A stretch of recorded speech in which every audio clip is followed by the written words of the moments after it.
তুমি কি নিজের হিন্দু হওয়ায় গর্ব করো, নাকি মুসলিম খ্রিস্টান হওয়ায়, নাকি তুমি এই কারণে গর্বিত যে তুমি ব্রাহ্মণ বা ক্ষত্রিয় পরিবারে জন্মেছো? তাহলে শুনে রাখো, আমার কাছে তোমার জন্য একটা খারাপ খবর আছে। দার্শনিক আর্থার শোপেনহাওয়ার বলেছিলেন, যখন একজন মানুষের জীবনে গর্ব করার মতন কিছুই থাকে না, তখন সে নিজের জন্ম পরিচয় নিয়ে গর্ব করা শুরু করে। মানে বুঝেছো? যখন জীবনে কিছুই করা হয়নি, কোনো লড়াই নেই, কোনো অর্জন নেই, তখন বলা হয় আমি ব্রাহ্মণের ছেলে বা আমি রাজপুত পরিবারে জন্মেছি। কিন্তু সত্যি করে বলো তো, এটার মধ্যে তোমার নিজের কৃতিত্বটা কোথায়? তুমি কি নিজে ঠিক করেছিলে কোন ধর্মে জন্মাবে, কোন পরিবারে জন্মাবে?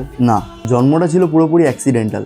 তুমি হিন্দু, মুসলিম বা খ্রিস্টান, এটা তোমার পছন্দ ছিল না, শুধু একটা চান্স ছিল। আর তুমি যে কোনো পরিবারেই জন্মাতে পারতে।